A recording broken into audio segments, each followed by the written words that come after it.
7 negara yang berdiri hasil dari pengkhianatan kepada Khilafah Islamiyah. Sebelum Khilafah Islamiyah runtuh pada tahun 1917, 7 negara ini tidak ada. 7 negara ini baru berdiri setelah pecahnya atau setelah runtuhnya Daulah Islamiyah pada Perang Dunia I. Perang Dunia I itu dimenangkan oleh Inggris, sehingga pemenangnya adalah Inggris. Inggris membagi-bagi wilayah Daulah Islamiyah dan dibagikan kepada antek-anteknya. 7 negara tersebut adalah Arab Saudi atau Hijaz, Irak, Palestina, Suriah, Yordania, Mesir, dan Turki.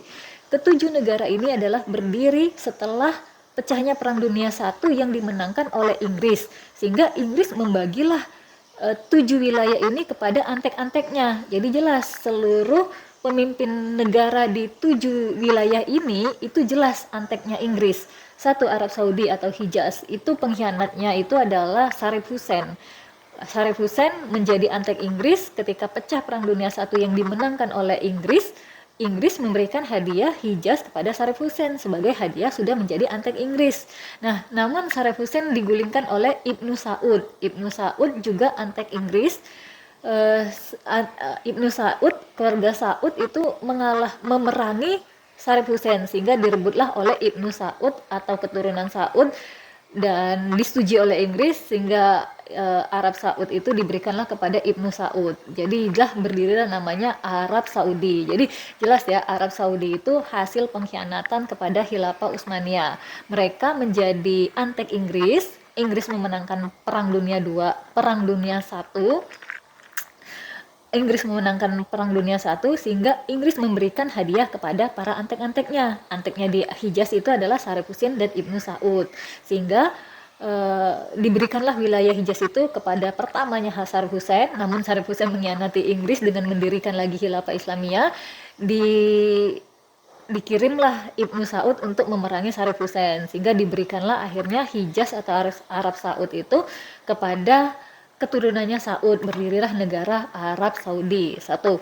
Kemudian Irak dan Suriah ini diberikan kepada antek Inggris yang bernama Faisal I. Siapa Faisal I? Ya, anaknya Saddam Hussein tadi. Jadi satu keluarga menjadi antek Inggris, sehingga dibagi-bagilah wilayah ini menjadi milik mereka sebagai hadiah Inggris sudah menjadi antek Inggris pada saat itu.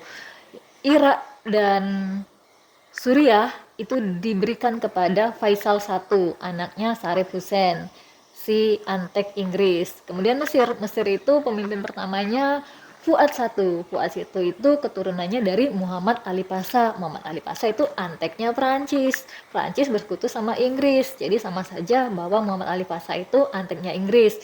Ketika pecah Perang Dunia I yang dimenangkan oleh Inggris, diberikanlah wilayah Mesir itu kepada keturunannya Ali Pasha sebagai jasa sudah menjadi antek Inggris.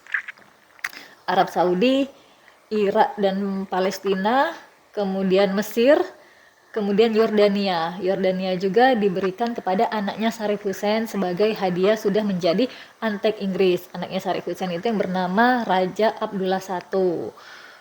Yang keenam, Palestina. Nah, negara Palestina itu tidak ada negara Palestina. Dulu Al-Quds itu di bawah naungan Khilafah Islamiyah.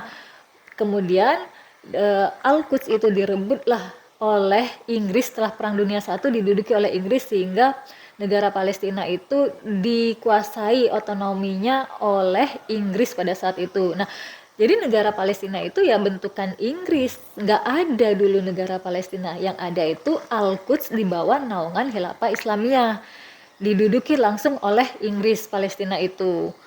Yang terakhir adalah Turki. Turki ini jelas sekali ya, siapa yang tidak kenal dengan pengkhianat satu ini, Mustafa Kemal Atatürk. Nah, Mustafa Kemal Atatürk ini jelas dia adalah seorang antek Inggris yang bekerja kepada Inggris menjadi pengkhianat Daulah Islamiyah dari dalam. Dia bekerja untuk Inggris, mengkhianati khilafah, kemudian memerdekakan diri, ya diberikanlah wilayah Turki atau Anatolia dan Istanbul itu kepada anteknya yang bernama Mustafa Kemal. Nah, inilah 7 negara yang berdiri hasil dari pengkhianatan kepada Daulah Islamiyah.